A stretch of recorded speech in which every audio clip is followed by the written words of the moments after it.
Welcome to It's the Economy, an important discussion today. India's June CPI has hit a 6.5-year low of 2.1%. We have said it ad nauseum. And it is likely to get to 1.8% in July. I even got one reading of 1.5% for July. The CPI is expected to remain around 3% for all of calendar 2025. So, does this open up space for more rate cuts? But why are bond yields not reacting much to the rate cut hopes? Yesterday, even after the announcement, bond yields stood at 6.3.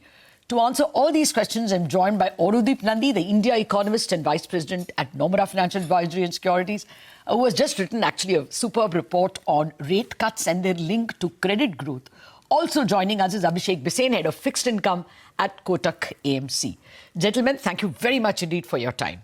Aurodeep, well, to start with you, this ultra low inflation number expected to remain low. Does it open space for rate cuts? Or do you think Reserve Bank is in a mood to cut only if growth is hurt, not if inflation is low? Well, Latha, I think Governor Malhotra said it himself pretty succinctly a week after the policy, where he said in an interview that if inflation is below the RBI's expectations, then it opens up space to cut. Now, RBI has, despite the cut in inflation outlook, it's still pretty high. It's at 3.7% for FY26. Our number is closer to 2.8%. As you mentioned, the inflation print yesterday evening was 2.1%. So I don't think there is a question in terms of the space for cuts. It's definitely there. We are, in fact, this particular quarter, our expectation is that inflation will average 1.8%, which is below the RBI's 2% lower bound. So, yeah, we have two 25 basis point cuts, which we've penciled in, not in August, but in October and December. Okay, yeah, two rate cuts. I think that's very important. We will flash that in a bit, Aurodeep. Not in August, obviously, because they've just gone from accommodative to neutral. So respect it for one quarter, one policy, and maybe cut in October and December. Now, if that's the mood, that there's at least one more cut, Abhishek Bisen, I'm surprised the market hasn't reacted yesterday, and I don't think it's reacted much today either. 6.3 is where the 10-year stands. Why? So, Latha, if you recall, the monetary policy was one of the best policies while they cut rate by 50 basis point and also CRR by 100 basis point. But there was a twist where they gave the monetary policy outlook stance was changed from accommodative to neutral. So this has been one of the spoilers where the market is almost convinced that while the data is pointing towards a cut, but they are not convinced that there's going to be any cut, while the next move is going to be probably a hike, which is what the prices show. So this has been an issue with the market participants. They have been used to a guidance which drives the market, some expectation of a forward cut, while you should look at the underlying macros and see whether the macros are indicating towards a cut or not, which, as Aurodeep said, and we also believe that the possibility of a cut is fairly there going forward if the inflation data supports a cut. Yeah. Is there a fear? And I asked several people yesterday and today, why is the bond yield? Actually, the bond yield at the moment is standing at almost 6.32, clearly reacting to the US yields. But I asked several people whether, why the rate cut is, expectations of rate cut is not filtering in. A large number of economists are now shifting to the mood that there is at least one more cut. People like Aurodeep and many like him are also expecting two. Their fear is that the liquidity will not go to 5. Repo rate is at 5.25, but liquidity will not go to 5. It will, call rate will align with the repo rate. Is that a worry at all, that Reserve Bank will take out liquidity? And I'm wondering why people should think that, because the CRR cut is coming. That's another 3 trillion nearly, 2.5 trillion that will come in. So why the worry? Yeah, so this is what has been puzzling the market. That one hand you are giving liquidity, and the other hand the VRRRs are taking away the liquidity. So the way to read it is that they are trying to just fine tune it a bit more than what probably is required. So there where the confusion is, and when the market is confused, it always go backwards. So which is what is probably triggering a profit booking or a sideways kind of movement in the market. But as in when the clarity emerges and the liquidity has to remain in the system, which because of the various actions, eventually it has to align towards the macros. So it is just a matter of time when it start aligning towards the reality, which is probably downwards than upwards. Okay, well, good to hear that, and I'm sure the Reserve Bank governor will be good to hear that. We'll feel happy to hear that. You know, the call, in spite of all the VRRs, is at 5.3 right now.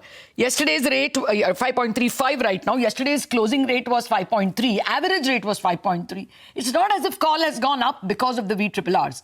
Aurodeep, to come to you and your excellent report, can you summarize for us, when do you expect these rate cuts, 100 already in the bag, how do you expect it to come towards credit growth? When and how? I think it's an extremely important and crucial question, because we tend to take transmission for granted. So it's like we've done the rate cuts, obviously it will transmit to the economy. And the paper that you're referring to, what we've tried to do is kind of get into what this actually means. Now, 2 or 3 things come out pretty strongly. One is that for 100 basis points of repo rate cuts, we estimate around 64, 65 basis points transmits to weighted average lending rate on outstanding loans, and around 80 basis points to weighted average deposit rate on the outstanding balances. Now, we saw that the impulse of a repo rate hike or cut takes around 12, 13 months to transmit through to lending rates and to the other rates. The impact is probably going to be first on fresh loans and later on outstanding loans. The other thing we found is that it takes around 8 to 9 months from a shock in the lending rate to then start transmitting through into credit growth.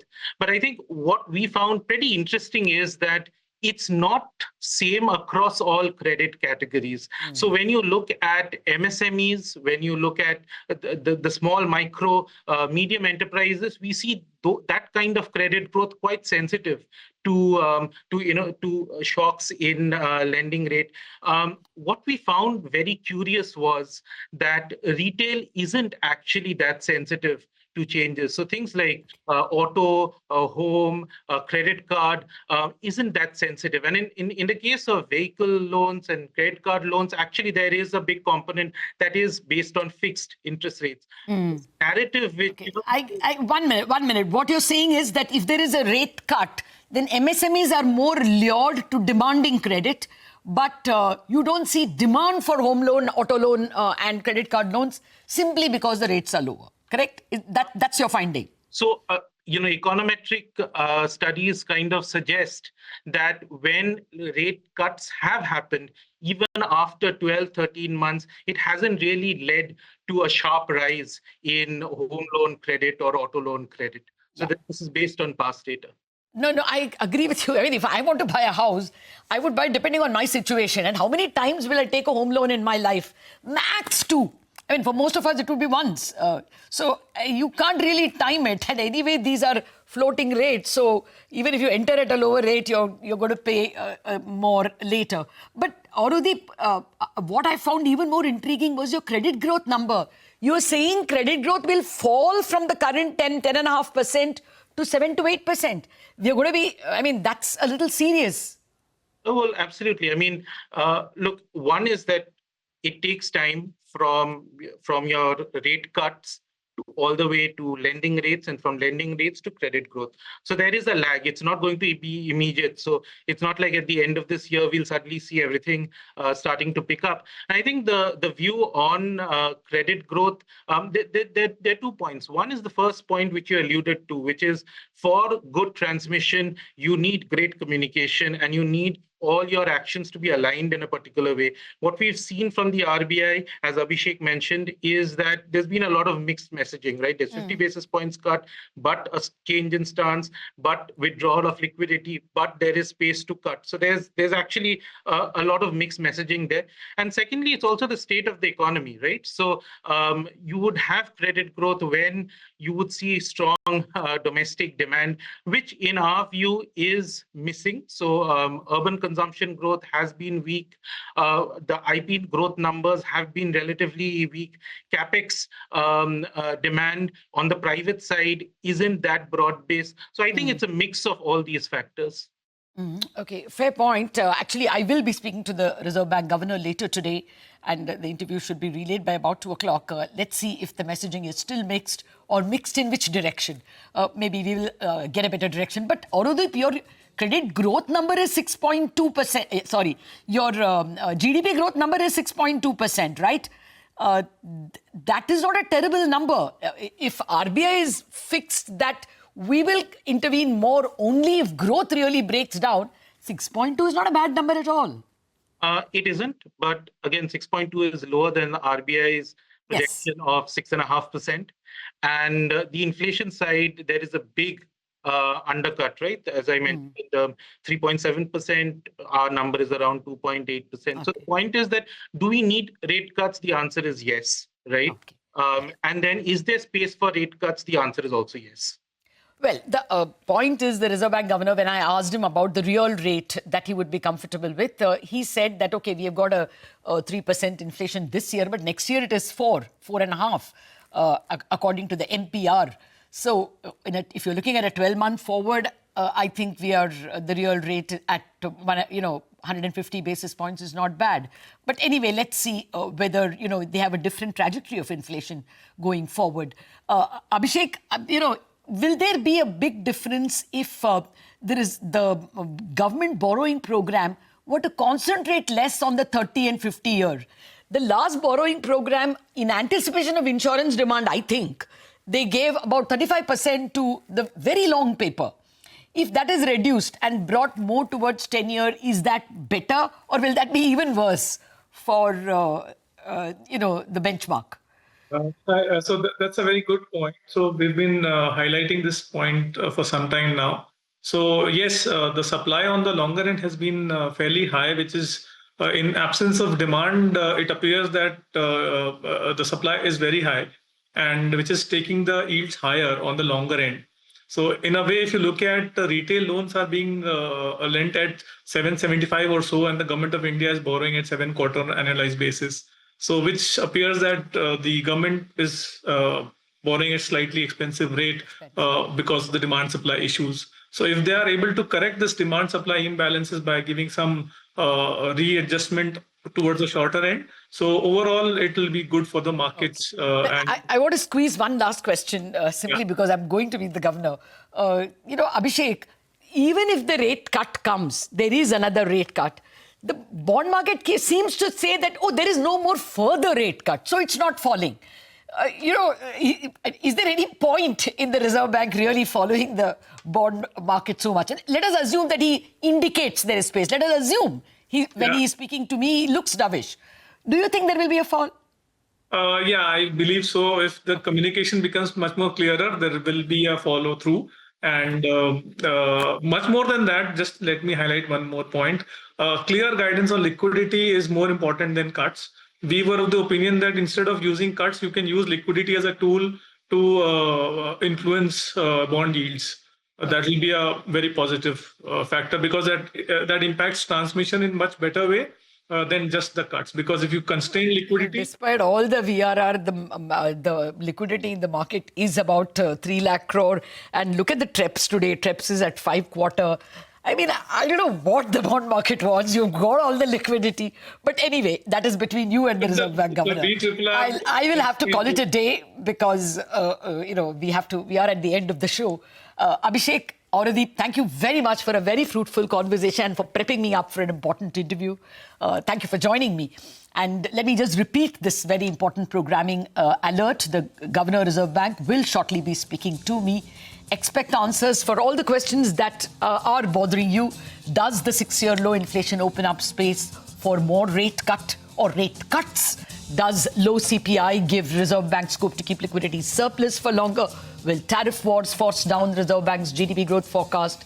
Tune in post-noon for the most definitive RBI governor interview, only on CNBC TV18.